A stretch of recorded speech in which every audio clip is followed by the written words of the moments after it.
Vous avez fait pourtant des grandes études ici, mais je vais arriver par rapport à Bangui. Vous avez fait des grandes études, vous êtes passé par l'ENA, vous avez un diplôme de 3e cycle, c'est pas rien. Donc, on peut comprendre une seule chose par rapport à tout cela. Vous avez été vice-président de l'Assemblée nationale. Oui. C'est ce qui est extraordinaire. Quand on descend en Bangui, on regarde les infrastructures. Alors, on dit merci à la France parce que l'époque coloniale est toujours là. Donc, vous n'avez absolument rien fait. Bon, disons que je suis resté 2 ans.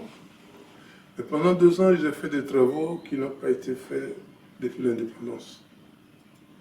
D'abord, même déjà au niveau des différents quartiers de la ville, j'ai fait des ouvertures, des voies structurantes et tout.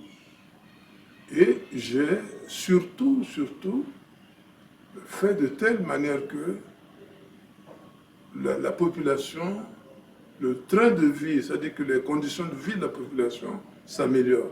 Déjà par l'assainissement. Vous savez que notre ville est une ville située sur une montagne. C'est-à-dire qu'il y a les 3/4 de la superficie, ça fait à peu près 62 km², mais les 3/4 sont inconstructibles. C'est-à-dire qu'il faut nécessairement des travaux, beaucoup de travaux d'assainissement. Et c'est ce que j'ai fait. Comme ministre des Travaux publics, et puis comme maire, j'ai poursuivi comme maire. J'ai également construit des marchés, j'ai fait construire des marchés dans toute la ville. Des marchés modernes. Ce marché moderne qui est non loin de Lubangui, en fait. Voilà, par exemple, ça c'est le marché central, mais dans tous les quartiers, il y a des marchés.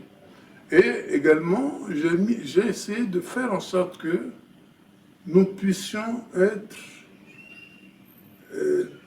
connectés à la mer à travers la route. Parce que les routes, pendant la saison de pluie, c'est souvent difficile. Absolument. Donc, j'ai pu obtenir un financement pour bitumer la route jusqu'à la frontière avec le Cameroun. Et donc, oui. Et puis aussi, j'ai fait des actions de désenclavement du pays, désenclavement par la route, désenclavement aérien. Aujourd'hui, quand vous entendez parler d'Air Maroc, de Royal Air Maroc, une fois par semaine. Oui, mais tout ça, c'est moi qui une fois par semaine, c'est quand même une catastrophe. Oui, mais j'avais négocié. Cette ligne a été ouverte, Ethiopian Airlines également.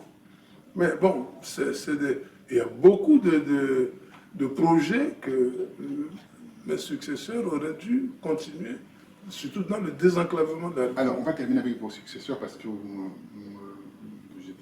j'ai récupéré la balle au bon. Et c'est une opportunité pour moi, c'est une aubaine d'ailleurs. Alors, il y a plus d'une centaine de candidats maintenant en lice pour les élections. Une centaine de candidats, ça veut dire que tous veulent aller à la mangeoire, en fait, en réalité. Bon. Parce qu'on ne peut pas être tous le président de la République. Moi, c'est ça que je ne comprends pas. On ne peut pas tous être président de la République. Vous savez, aujourd'hui, il faut non seulement... On ne va pas surtout à la tête de la nation pour tâtonner. Lorsqu'on tâtonne, il y a des conséquences, même sur la vie des hommes.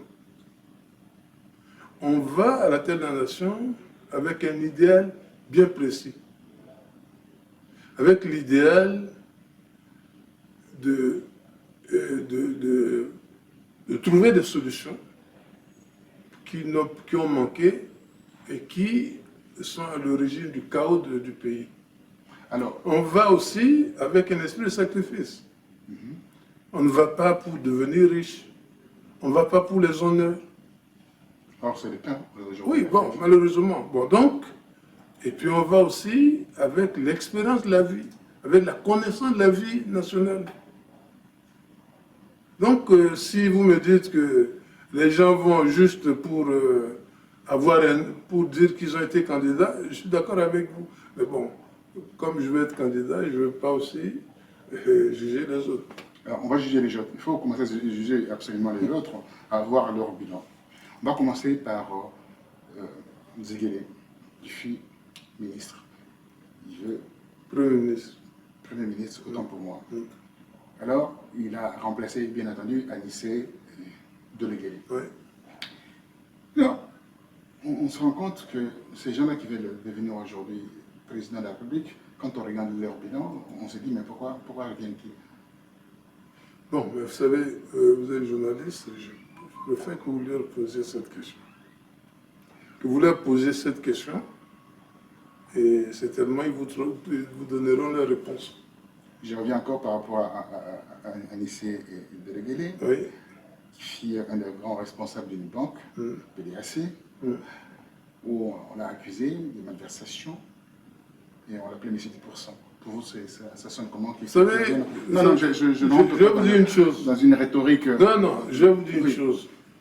Beaucoup de responsables centrafricains, je dis bien beaucoup, même parmi ceux qui sont candidats, beaucoup devraient être en prison. C'est extraordinaire, c'est bien. Ah oui, ça je vous le dis. C'est un scoop pour moi, hein, d'ailleurs. Elle dit qu'ils devraient être en prison. Donc, mais comme ils n'ont pas... De l'Oguélé y compris. Comme il y a l'impunité... Pardonnez-moi. Je ne parle pas de nom, je ne donne pas de nom. Comme il y a l'impunité, vraiment l'impunité chez nous, mais chacun attend et comme il n'est pas en prison, bon, mais il revient, tranquillement.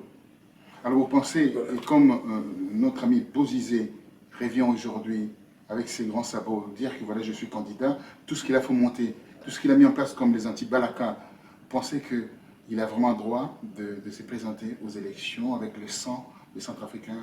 Mais le véritable problème, c'est ce que je vous disais, sur le plan national, il n'y a rien, la justice n'a rien fait.